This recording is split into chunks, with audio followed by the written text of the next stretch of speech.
Eclesiastes 2, versículo 18 até o versículo número 26. Meus irmãos, minhas irmãs, diz o seguinte a palavra do Senhor: Também aborreci todo o meu trabalho, com que me afadiguei debaixo do sol, visto que o seu ganho eu havia de deixar a quem viesse depois de mim. E quem pode dizer se será sábio ou estulto? Contudo, ele terá domínio sobre todo o ganho das minhas fadigas, e sabedoria debaixo do sol, também isto é vaidade. Então me empenhei, porque o coração se desesperasse de todo o trabalho com que me afadigara debaixo do sol. Porque há homem cujo trabalho é feito com sabedoria, ciência e destreza. Contudo, deixará o seu ganho como poção a quem por ele não se esforçou.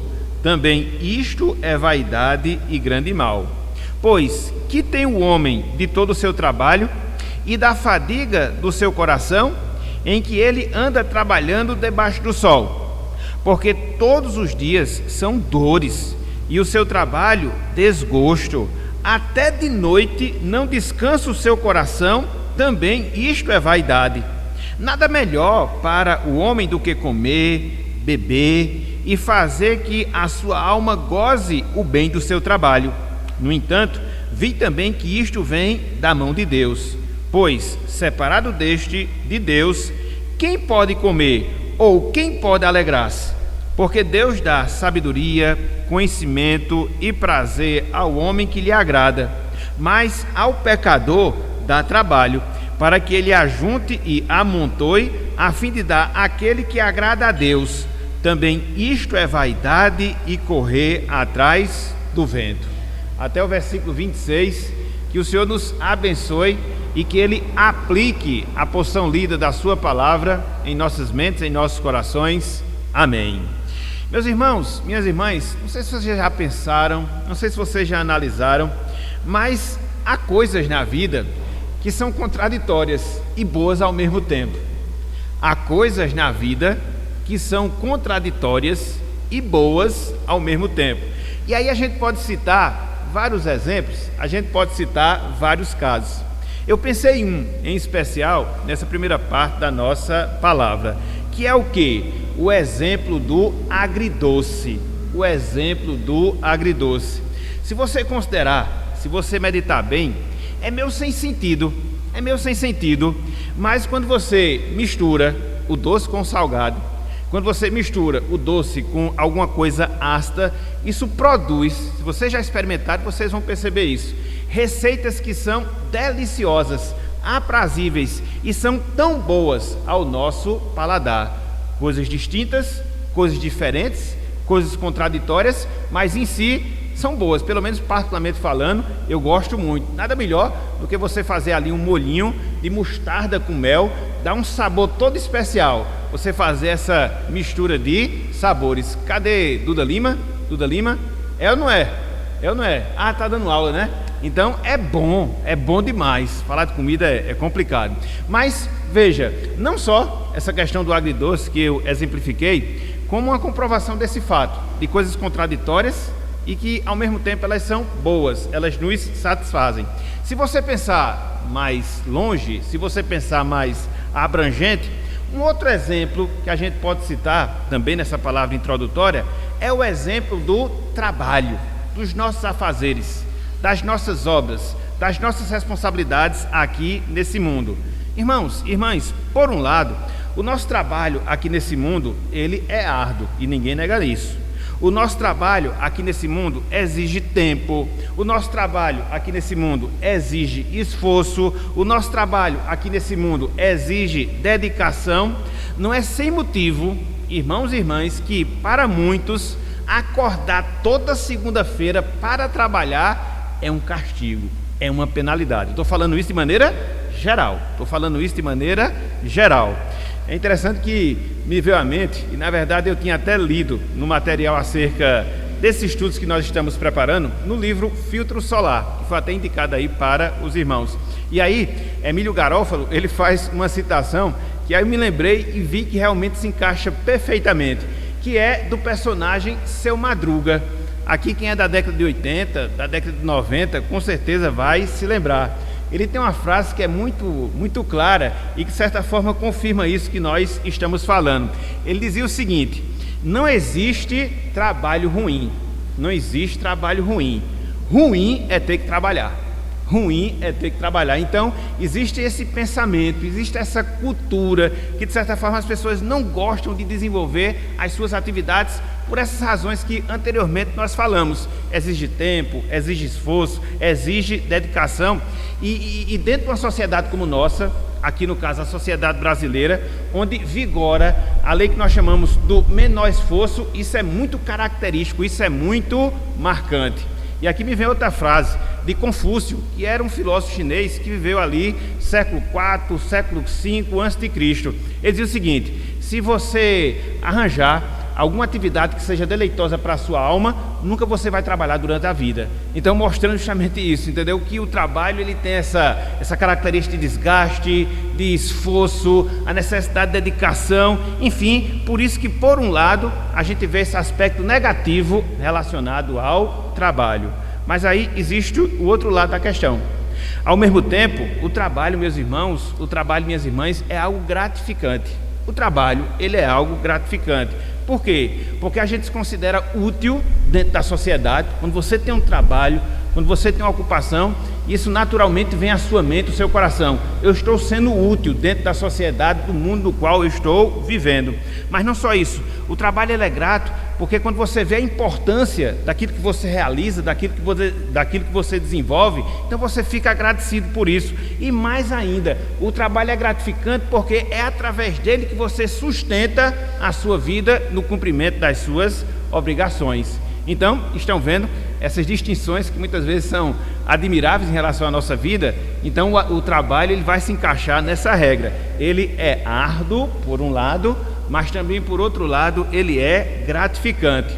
E aí, quando você olha aqui para essa passagem de Eclesiastes capítulo 2, versículos 18 até o versículo número 26, você vai ver que é esse drama, esse mesmo drama que Salomão ele experimenta e que de certa forma ele descreve nessa passagem que nós estamos a considerar. Por quê? Porque ele trabalha a realidade dura do trabalho debaixo do sol.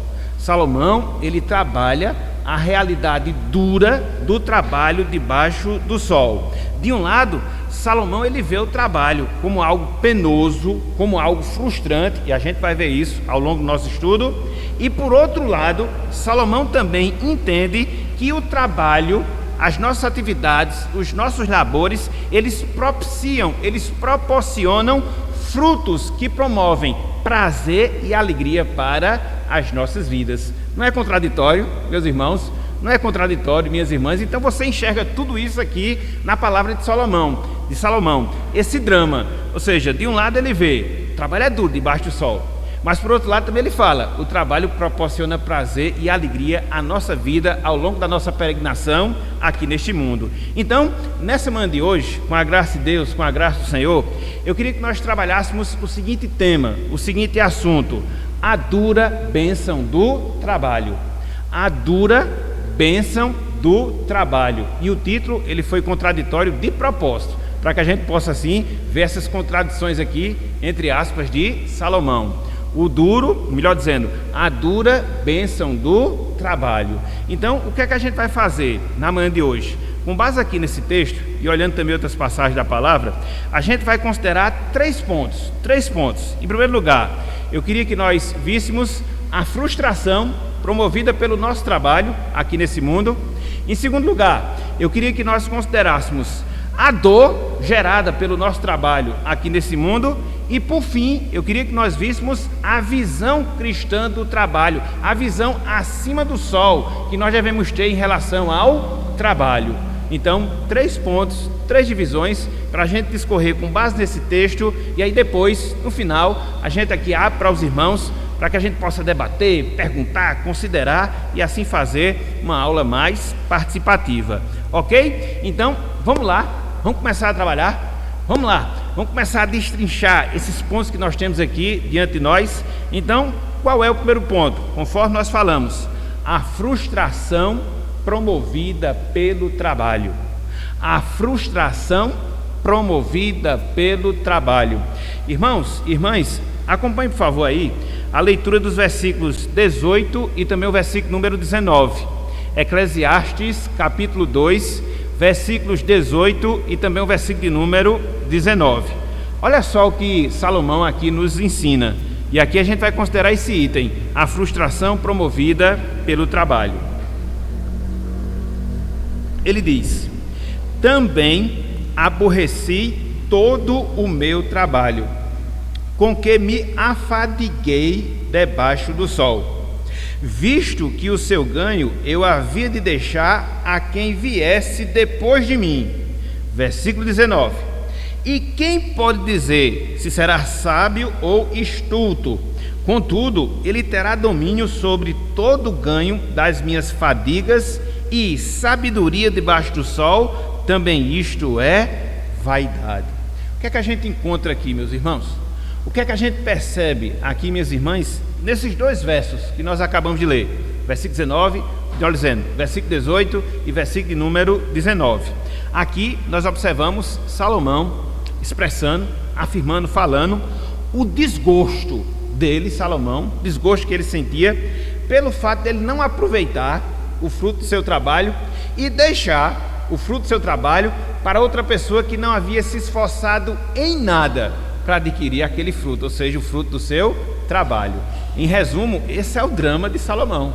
Por isso ele fica aqui frustrado, por isso ele fica aqui desgostoso, porque ele tem essa consciência, ele não vai aproveitar em si o fruto, o ganho, o lucro do seu trabalho, vai deixar isso para uma outra pessoa, e essa pessoa vai usufruir do trabalho de Salomão sem que esta pessoa tenha feito nada, absolutamente nada.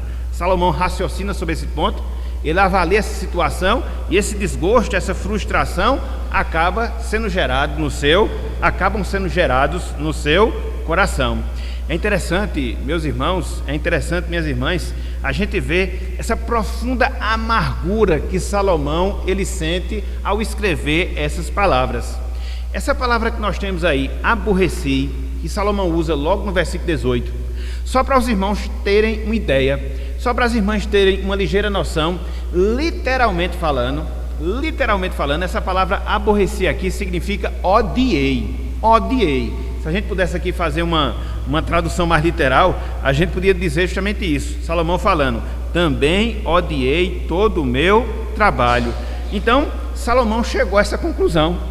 Na verdade, Salomão ele desenvolveu esse sentimento. Por quê? Ele viu que tudo aquilo que ele se esforçou, labutou, trabalhou, se empenhou para juntar, para poder acumular, seria repassado para outra pessoa, e ela iria usufruir de tudo aquilo que Salomão tinha trabalhado, sem que ela tivesse feito nada, absolutamente nada. Então, a situação de Salomão, por causa disso, ela fica dramática.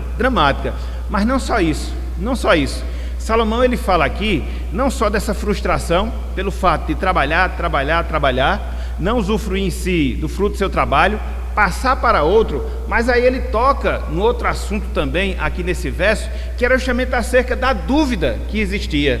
A dúvida que existia na sua mente, a dúvida que existia no seu coração, se aquela pessoa queria herdar todo o fruto do seu trabalho, ela seria uma pessoa sábia ou seria uma pessoa estulta, seria aproveitar corretamente ou incorretamente o fruto da sua riqueza. Então, pensar nessas duas coisas, vou trabalhar para outro que não trabalhou, vou ajuntar para outro que nem sei se vai ser sábio o suficiente para administrar aquilo que ele vai herdar sem que ele tenha feito nada. Então, esses dois sentimentos geraram todo esse desgosto, essa tristeza, esse aborrecimento ao coração de Salomão. E infelizmente, meus irmãos, minhas irmãs, no caso dele, no caso de Salomão, o pior aconteceu. Diz que toda desgraça, às vezes, diz que as coisas nunca estão tão ruins que não possam piorar, né? Então, no caso aqui, é o que a gente vê no exemplo de Salomão. Por quê? Houve o seu sucessor, Roboão, e o que foi que ele fez? Ele destruiu o reino, dividiu o reino de seu pai. Olha só como isso acaba acontecendo na vida de Salomão. Parece que ele estava adivinhando. Abram aí, sem desmarcar aqui o texto de Eclesiastes, livro de 1 Reis, capítulo 12. 1 Reis, capítulo 12. Olha só o que vai acontecer aqui. Salomão estava profetizando. Às vezes acontece isso. Existiam 12 tribos no reino de Israel. O reino se subdivide. 2 tribos ficam na descendência de Salomão, as outras 10, mais não. E aí tem reino do norte e reino do sul. Por causa de quê? De um filho nécio. 12, 1 Reis 12, versículo 13 e 14, versículo 16 e 17. Na verdade, o texto ele é longo, mas eu não vou ler tudo porque vai gastar muito tempo. Eu vou ler só esses 4 versos, porque resumem bem o que nós estamos falando, só para atestar o que aconteceu com Salomão, né? O pior aconteceu com ele. O pior aconteceu. Olha só. 1 Reis, capítulo 12, versículos 13 e também o versículo 14. Aqui está falando do comportamento de Roboão, filho de Salomão. Então, houve uma demanda lá. E aí, o que foi que aconteceu? Ele procurou se aconselhar primeiramente com os sábios, com aquelas pessoas mais antigas, as mais experientes. E elas deram um conselho. Mas aí Salomão não se satisfez. Foi procurar conselho com os mais jovens. Totalmente diferente, totalmente oposto. E aí, ao invés de seguir o conselho dos mais sábios, ele pegou os conselhos dos mais novos. E aí a destruição foi completa. E aí a gente vê a necessidade, né? De gente mais nova, tá junta, de gente mais sábia.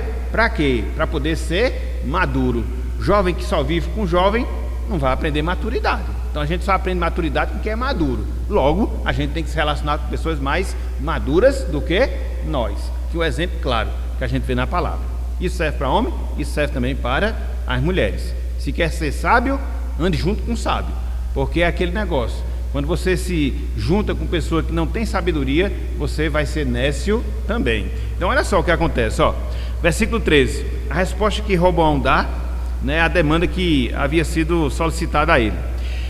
Dura resposta deu o rei ao povo, porque desprezara o conselho dos anciãos, o conselho que os anciãos lhe haviam dado. E lhe falou segundo o conselho dos jovens, dizendo: meu pai, no caso Salomão, fez pesado o vosso jugo, porém eu ainda agravarei. Meu pai vos castigou com açoites, eu porém vos castigarei com escorpiões. Eita, Roboão, botou tudo a perder. Olha só, versículo 16. Vendo, pois, todo Israel que o rei não lhe dava ouvidos, reagiu dizendo: que parte temos nós com Davi? Não há para nós herança no filho de Jessé. As vossas tendas, ó Israel, cuida agora da tua casa, ó Davi. Então Israel se foi às suas tendas. Quanto aos filhos de Israel, porém, que habitavam na cidade de Judá, sobre eles reinou Roboão. Então, de 12 tribos, ficaram apenas 2. E o pior aconteceu com Salomão. Um filho sem sabedoria, um filho nécio, destruiu toda aquela estrutura organizada que havia na nação de Israel. E aí a gente fica a pensar, a gente fica a se questionar, a gente fica a se indagar. O que é que a gente pode tirar aqui como um princípio? O que é que a gente pode tirar aqui como uma verdade aplicada à nossa vida? Irmãos, irmãs, o fato, quando a gente analisa essas coisas, é que a gente, preste atenção nisso, a gente não tem o controle das nossas posses. A gente não tem o controle das nossas posses. Alguém já disse, eu achei interessante essa frase: o tolo e a sua riqueza sempre se separam. O tolo e a sua riqueza sempre se separam.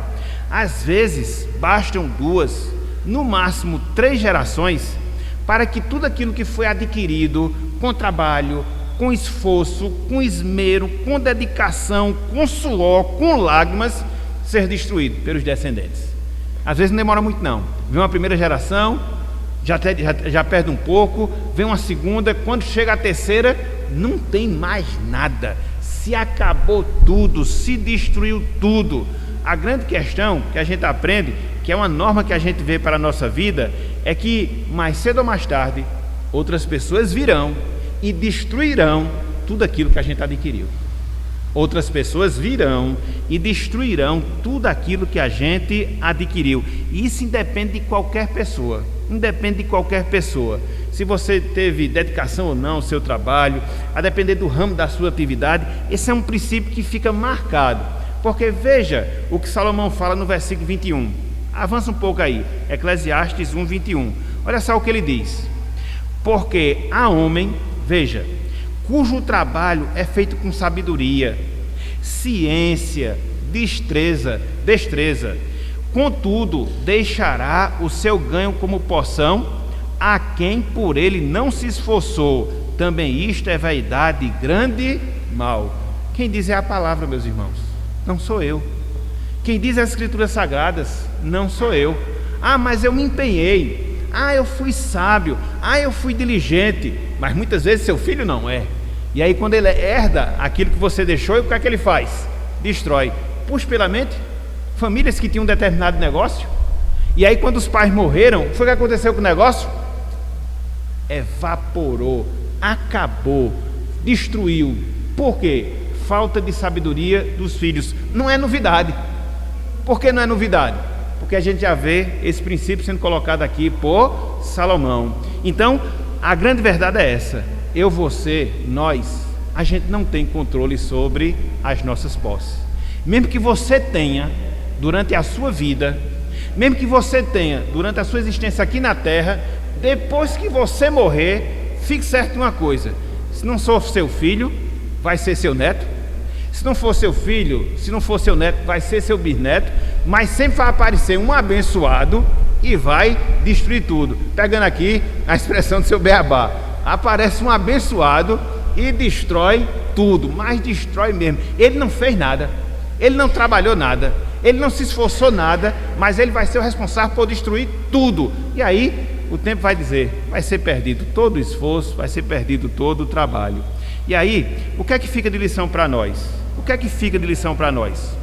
Cuidado que a gente deve ter, meus irmãos, acerca do tipo de herança que a gente quer deixar.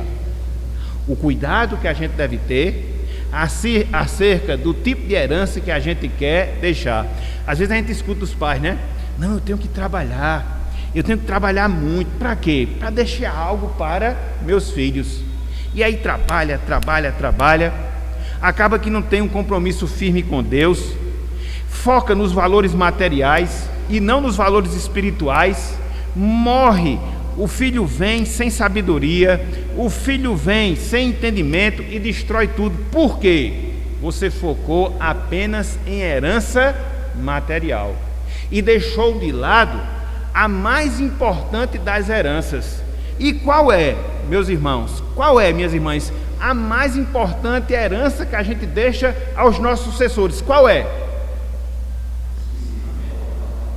Os valores espirituais, os ensinamentos espirituais, o testemunho da palavra, porque isso, quando aplicado pelo Espírito Santo, vai redundar em salvação para a vida eterna, nem que seja de uma pessoa só, nem que seja de um descendente só. Então é melhor, é muito melhor, é infinitamente melhor a gente focar nisso aqui.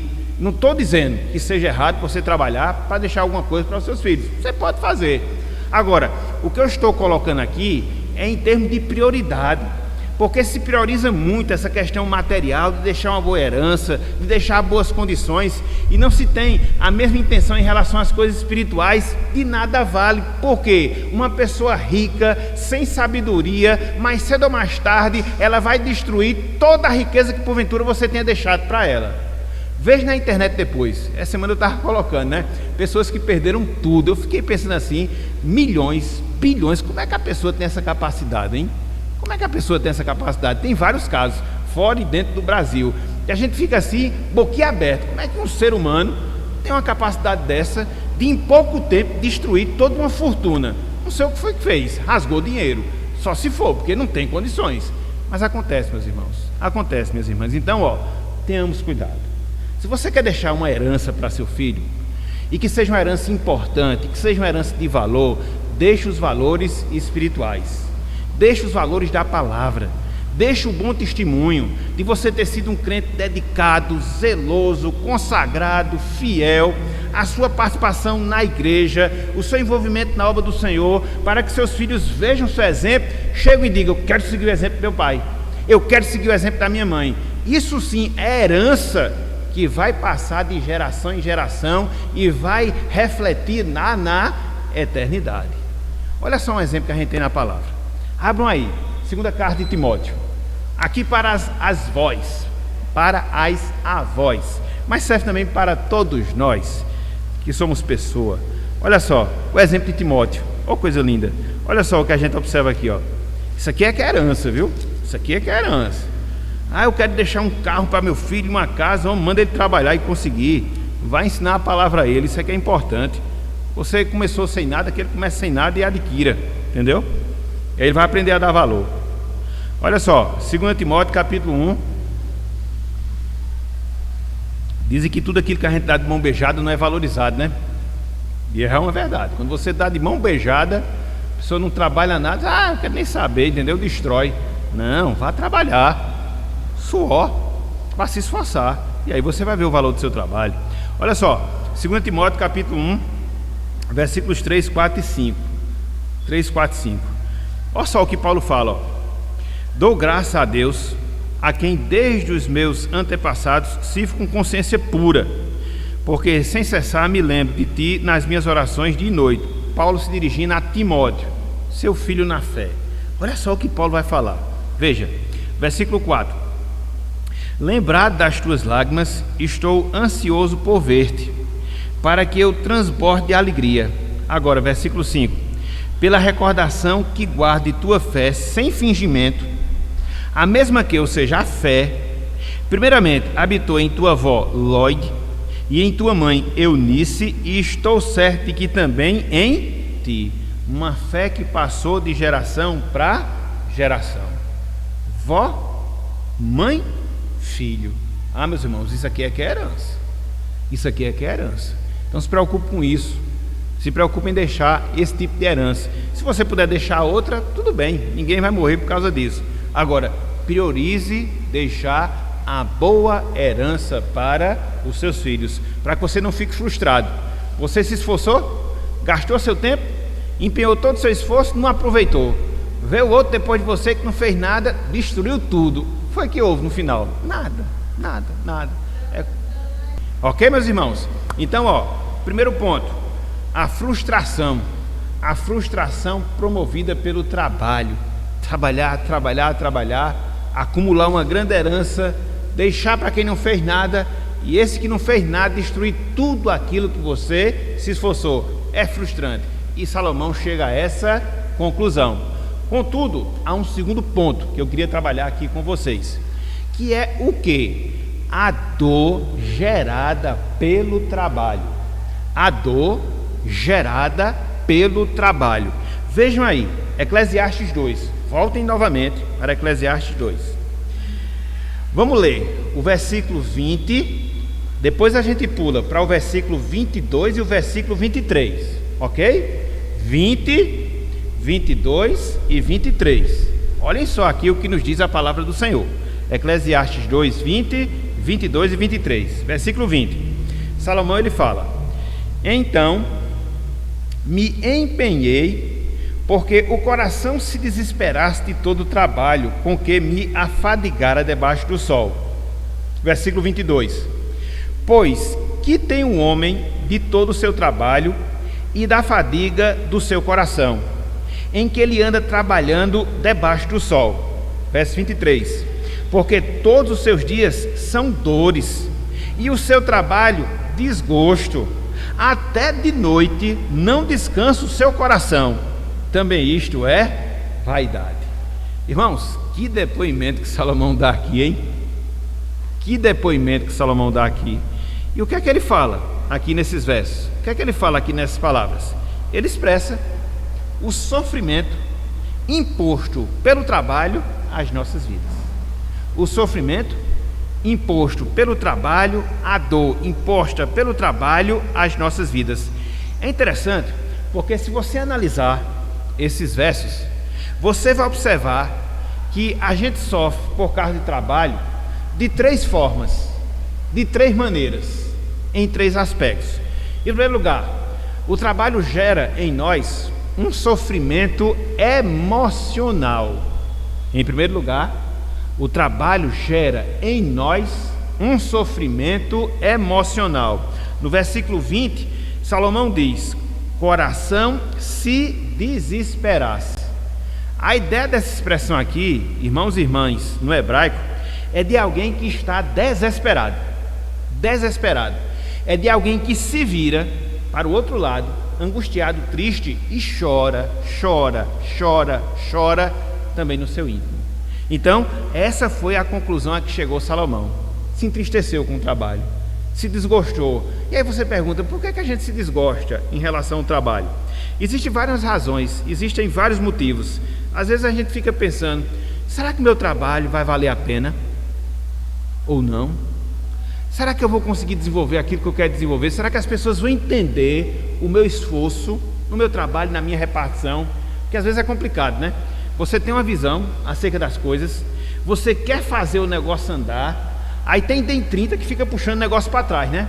E parece que você está enxugando o gelo, né? Em repartição pública aqui tem muito isso, né? Porque às vezes tem aquela pessoa que tem aquele ideal, não, vamos desenvolver aqui a repartição, vamos dar aqui uma outra qualidade ao serviço público. Aí chegam as outras e dizem, nada rapaz, tu está falando isso porque tu é novo, depois que tu tiver 20, 30 anos de casa, vai ficar igual a mim, se acontecer, aconteceu, se não acontecer, deixa isso para lá, vai ficar se desgastando, sem necessidade. Aí você fica assim, angustiado, mas rapaz, será que está valendo a pena?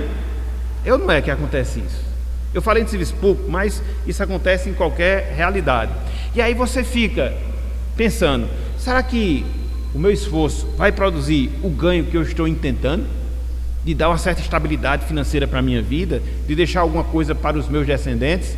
Será? Você se angustia com isso. E mais, será que eu vou ser bem visto diante do meu patrão, dos meus colegas de trabalho? Ou não? Vou ser aquele funcionário chato, que ninguém quer ficar perto. Então, quando você avalia isso, é um sofrimento emocional que você tem no coração. E aí, quando você é crente, se não bastar todas essas dores, tem mais aqueles que ficam lhe criticando por causa da sua fé. Não acontece isso? Você está ali, parece que é filho do cão mesmo, está ali no seu trabalho e os caras ficam ali, ó, só lhe criticando. E aí o crente? Mas rapaz, deixa eu trabalhar. Não acontece isso. Parece que é uma coisa, quanto mais você procura ver uma piedade, a vida de piedade, os outros ficam ali, ó, querendo atrapalhar. Então o que é isso? É um sofrimento emocional. Foi por isso que Salomão falou do seu coração se desesperar, chorar no íntimo. Essa foi a sua experiência. Então veja, o trabalho gera, né, um sofrimento emocional. O trabalho gera um sofrimento físico. Também no versículo 20, Salomão fala, trabalho com que me afadigara. Trabalhar cansa, meus irmãos. Trabalhar cansa, minhas irmãs. Foi como vocês pesquisaram ao longo da semana. Sem o pecado, a gente ia cansar da mesma forma. Tanto é que Deus havia reservado o dia de descanso, o Shabá. Agora, com o pecado, o cansaço e a problemática relacionada ao trabalho se intensificou, se multiplicou, e você sabe disso. A depender do tipo de atividade que você tem, na verdade, qualquer tipo de atividade, seja ela física, seja ela mental, você cansa. Tanto é que quando você chega ali na sexta-feira, quando você chega no sábado, e as donas de casa, por exemplo, que não tem sexta, não tem sábado, é de domingo a domingo, cansa ou não cansa? Cansa. Aquela casa todinha para varrer de novo, aquela louça todinha para lavar de novo, aquele menino para ajeitar, aquela roupa para botar na máquina, cansa. Então, o trabalho ele traz também sofrimentos físicos, sofrimentos emocionais, sofrimentos físicos, mas não só isso. É aquele negócio, o negócio não está tão ruim que não possa piorar. Também traz sofrimentos psicológicos. Olha só o que é dito no versículo 23. Salomão diz, ó, até de noite não descansa o seu coração. Até de noite não descansa o seu coração. É ou não é comum, irmãos e irmãs, as nossas obrigações nos tirarem o sono. Muitas vezes você está com aquela dificuldade de trabalho, você não consegue resolver, você vai para casa pensando nela. E às vezes o negócio é tão insistente que você vai dormir pensando nela. É o que Salomão ele fala aqui, entendeu? Você vai dormir pensando nela. Às vezes a gente não só leva trabalho para casa, às vezes a gente leva trabalho para a nossa cama, que você está ali e não descansa. Como é que eu vou resolver isso? Como é que eu vou resolver aquilo? E fica ali matutando, às vezes perde até o sono. Salomão já passava por isso. Salomão já passava por essa dificuldade. Então veja, é sofrimento emocional, veja, é sofrimento físico, veja, é sofrimento psicológico, é todo tipo de sofrimento. Então, qual é a verdade que a gente tira aqui? Trabalho, ele anda de mãos dadas com o cansaço. Trabalho anda de mãos dadas com o cansaço. Conforme nós vimos, isso é um resultado direto da queda, do pecado, e se acentuou por causa dele em relação às nossas vidas. A gente não pode fugir, irmãos e irmãs, a essa realidade. A gente cansa com horas de trabalho manual, a gente cansa com horas de trabalho mental, a gente se desgasta com essas coisas, dificuldades que muitas vezes a gente enfrenta no ambiente do trabalho. É aquele chefe, aquele patrão que fica exigindo. São aqueles, entre aspas, amigos de trabalho que também ficam nos perturbando. Tudo isso é cansaço que a gente vivencia dentro do ambiente de trabalho. A gente não vai fugir isso. A gente não vai fugir a isso. E o que é que a gente faz diante disso? É uma realidade. A gente não pode mudar. O que é que a gente faz? Dentre várias coisas, a gente deve aproveitar, irmãos e irmãs, o dia de descanso que Deus nos dá. A gente deve aproveitar o dia de descanso que Deus nos dá. Existe uma proporção que a gente encontra desde a criação. Temos 7 dias a cada semana, 6 devem ser investidos no trabalho e 1 deve ser investido no descanso. Então aproveite esse dia, o domingo, o dia do Senhor, para descansar o seu corpo, descansar a sua mente, dar aquela relaxada de ouvir a palavra do Senhor, ou melhor dizendo, para ouvir a palavra do Senhor, para estar em comunhão com os irmãos, para comparecer perante o templo do Senhor, para que a gente possa recarregar as nossas baterias, porque ninguém aguenta viver só trabalhando, ninguém aguenta viver só estudando. A gente tem as nossas obrigações escolares? Tem, mas a gente tem que parar. E Deus nos dá essa válvula de escape do domingo para isso, porque senão você vira mais tarde ou mais cedo ou mais tarde, você vira um zumbi, só trabalhando. Depois vai chegar uma estafa, depois vai chegar uma depressão e você vai gastar muito mais com remédio e tratamento. Então é melhor parar, é melhor descansar e aí seguir esse ciclo normal. Que ciclo? Trabalhe 6 e descanse 1. Trabalhe 6 e descanse 1. Você vai ter uma melhor qualidade de vida, quer ser no sentido físico, quer ser no sentido psicológico, quer ser no sentido emocional e principalmente no sentido beleza. Os irmãos aprenderam. Beleza, em todos os sentidos. Ok? Então, em segundo lugar, a dor gerada pelo trabalho. Já tocou, mas a gente vai ter que avançar. Então, em terceiro lugar, a visão cristã do trabalho. A visão cristã do trabalho. Como é que você devemos enxergar o trabalho? Para que a gente não seja frustrado, como Salomão relatou a sua frustração. Qual é a visão do trabalho? Não debaixo do sol, mas acima do sol. Vamos ver agora. Olhem aí, versículos 24, versículo 25 e a primeira parte do versículo 26. Olhem só, Eclesiastes 2, 24, 25, a primeira parte do versículo 6. Diz o seguinte: nada há melhor para o homem do que comer, beber e fazer com que, ou melhor dizendo, e fazer que a sua alma goze o bem do seu trabalho. No entanto, vi que isto vem da mão de Deus. Pois, separado deste Deus, quem pode comer ou quem pode alegrar-se?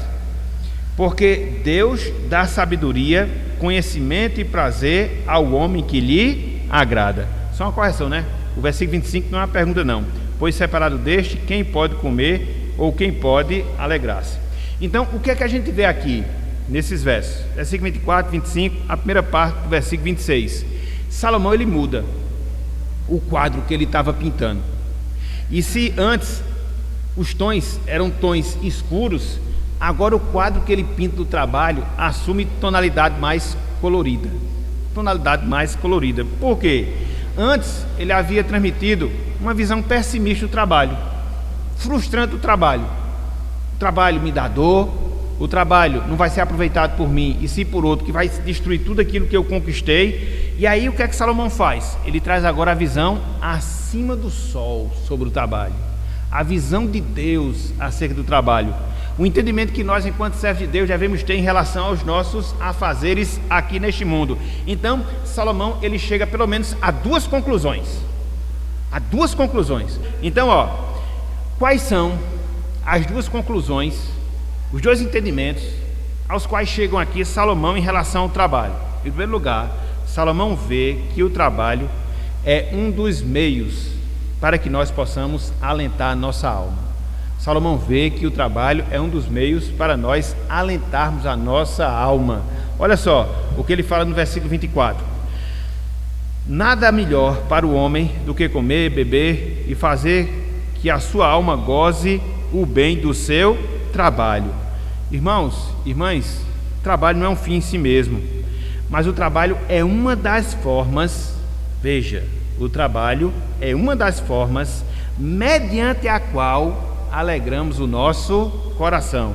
Por quê? O nosso trabalho produz ganho, o nosso trabalho produz lucro, o nosso trabalho produz um certo saldo. Daí onde vem a questão do salário, né? Você trabalha por causa dele. E aí, esse ganho que a gente adquire através do trabalho, dentre várias coisas, deve servir para quê? Para que a gente possa se alegrar, para que a gente possa se regozijar no fruto dele, ou seja, no fruto do nosso trabalho. Então a gente precisa, a gente carece, a gente necessita sim aproveitar o fruto do nosso trabalho, descansando, tirando férias, nos recreando, porque é o fruto do nosso trabalho. Para quê? Para que a gente possa alegrar o nosso coração e com isso nós possamos considerar a bondade de Deus em relação às nossas vidas. Irmãos, irmãs, o que tem de gente que trabalha, acumula, não compra uma cocada para comer. Ah, desgraçado. Meu irmão, minha irmã, você trabalhou, aproveite, entendeu? Aproveite aquele refrigerante não, aquele suco. Porque agora eu tô caindo em tentação nesse negócio de refrigerante, o negócio está meio complicado, né? Aí o negócio tá difícil. Então, aproveite. Você não trabalhou? Não foi um trabalho lícito? Você não derramou suor? Destina um pouquinho do salário que você adquire para você recrear, se alegrar com a sua família, entendeu? Se alegrar com seus familiares e com isso se lembrar que Deus é bondoso e que provê os meios para que você possa não só sustentar, mas também que você possa se recrear. Senão, você vira um escravo do trabalho e do dinheiro. Não posso gastar, senão não vou acumular. Não, vai chegar outro e vai gastar tudo, viu? Então, se é para outro gastar, gaste. Se é para outro aproveitar, aproveite, desça a lenha, entendeu? Quem quiser que vá atrás. Então, é essa a visão de Salomão. Eu acho fantástico esse livro de Eclesiastes. Pense no livro que eu estou gostando de estudar, porque é cada lição que a gente aprende, de coisa do cotidiano, que às vezes a gente fica só quebrando a cabeça e está tudo aqui no manual de vida. É bom demais. Olha só o que Salomão fala no versículo 25, né? Essa questão de você comer, beber e aproveitar o fruto do seu trabalho, o bem do seu trabalho. Ele diz, pois separado deste Deus, quem pode comer ou quem pode alegrar-se? Então o trabalho serve para isso. Ele gera um fruto, você aproveita esse fruto e com isso você agradece e celebra a Deus pela provisão na sua vida, através do trabalho. Em última instância, o trabalho vai fazer o quê? Vai fazer com que você volte seu pensamento para quem? Para Deus. Olha só, que visão diferente em relação ao trabalho. Você não vai trabalhar por trabalhar, você não vai trabalhar apenas para acumular, por acumular riquezas materiais, mas para usufruir delas e no final delas você agradecer e louvar o nome do Senhor. Essa é que é a visão certa do trabalho. Essa é que é a visão certa do trabalho. Então, a primeira conclusão a que Salomão chegou foi esta: o trabalho é um dos meios para o alento da nossa alma, por causa do fruto que ele produz. Em segundo lugar, o trabalho, ele é uma vocação de Deus. O trabalho, ele é uma vocação de Deus. Olha só o que a gente tem no início do versículo 26. O início do versículo 26 diz o seguinte, ó: porque Deus dá, veja, sabedoria, conhecimento e prazer ao homem que lhe agrada. Meus irmãos, minhas irmãs, Deus, ele nos capacita para podermos cumprir a nossa missão secular. Nos dá entendimento, nos dá sabedoria, para que a gente possa se desenvolver nas mais variadas áreas que a gente tem aqui nesse mundo. Um sendo um engenheiro, outro sendo um mecânico, outro sendo um vendedor, outro sendo um empresário. Enfim, as funções, elas são múltiplas. Então, o que é que acontece? Deus nos capacita, nos vocaciona para isso, para o nosso trabalho. É Ele que nos capacita, é Ele que nos fortalece, é Ele que nos dá as condições necessárias para que a gente possa desempenhar as nossas funções. Essa é uma ordem que nós temos lá do Éden. Por quê? Deus pôs o homem no jardim do Éden para quê? Cultivar e guardar. Deus nos coloca nesse mundo para que a gente possa empreender, para que a gente possa desenvolver as nossas atividades, para que a gente possa estimular as nossas capacidades e assim toda a sociedade ela possa evoluir. Então, se quiser falar que isso é capitalismo, vai ser, mas é assim, entendeu? Nada cai do céu, nada acontece de graça, não existe almoço grátis, alguém tem que fazer alguma coisa. Então, nessa condição, Deus dá o trabalho como vocação, e cada um de nós temos a nossa vocação. Cada um de nós temos uma habilidade específica que Deus nos dotou, para que a gente possa trabalhar e através disso nos desenvolver em termos de vida aqui na nossa existência terrena. Cada um de nós, meus irmãos, cada um. Você vai ser alguma coisa, não se preocupe. Se você já não descobriu a sua vocação, você vai ser alguma coisa, não se preocupe. Então veja, dentro dessa realidade, a visão que a gente tem acerca do trabalho, essa visão acima do sol, ela assume um significado sublime, ela assume um significado especial, porque o que é que o homem comum, ele vê no trabalho? Ele vê o trabalho de maneira dolorosa, tem que trabalhar. O que é que o homem comum vê no trabalho? Uma forma de eu arrecadar dinheiro e assim poder me sobressair em relação às pessoas. E o crente, como é que ele vê o trabalho? Como uma forma de glorificar a Deus. E o crente, como é que ele vê o trabalho? Ele vê o trabalho como uma forma de Deus dar as condições para que ele possa sustentar e no final ele possa estar agradecendo a Deus. Percebem que é uma perspectiva completamente diferente? A visão secular, mundana, e a visão cristã, a mesma coisa, o trabalho. Mas o entendimento é completamente diferente. Um vê o trabalho como negativo, um vê o trabalho como algo ruim, um vê o trabalho apenas para acumular dinheiro, outro não. Vê como um meio de glorificar a Deus. Outro não, vê como um meio de bendizer pelas bênçãos de Deus. Então é uma visão completamente diferente. Será que vai dar tempo? Deixa eu ver aqui a hora. Vamos ler bem rapidinho, mas tem que ser rapidinho mesmo. Abram aí, por favor, Colossenses capítulo 3. Os meninos não chegaram ainda? A gente aproveita esse tempo. Então vamos aproveitar um pouquinho o nosso tempo aqui. Olha só, a visão divina do trabalho, um meio de glorificar a Deus. Eu até já falei isso para vocês em oportunidades anteriores. A reforma protestante, ela foi muito elucidativa nesse sentido. Por quê? Antes da reforma protestante, quais eram os trabalhos que se valorizavam mais? Os trabalhos dos clérigos, dos padres, que é um trabalho excelente. E os outros, não vale nada, entendeu? A reforma protestante disse, não, tudo é igual. A diferença é a aplicação do trabalho. Então eu posso ser uma pessoa ali que tem um trabalho braçal, eu estou glorificando a Deus. Da mesma forma que uma pessoa que foi chamada para o ministério, ao trabalhar, também ela glorifica a Deus. O fim é o mesmo. Então não existe diferenciação de trabalho. Isso é muito importante. Isso é muito importante. Sobretudo nos nossos dias.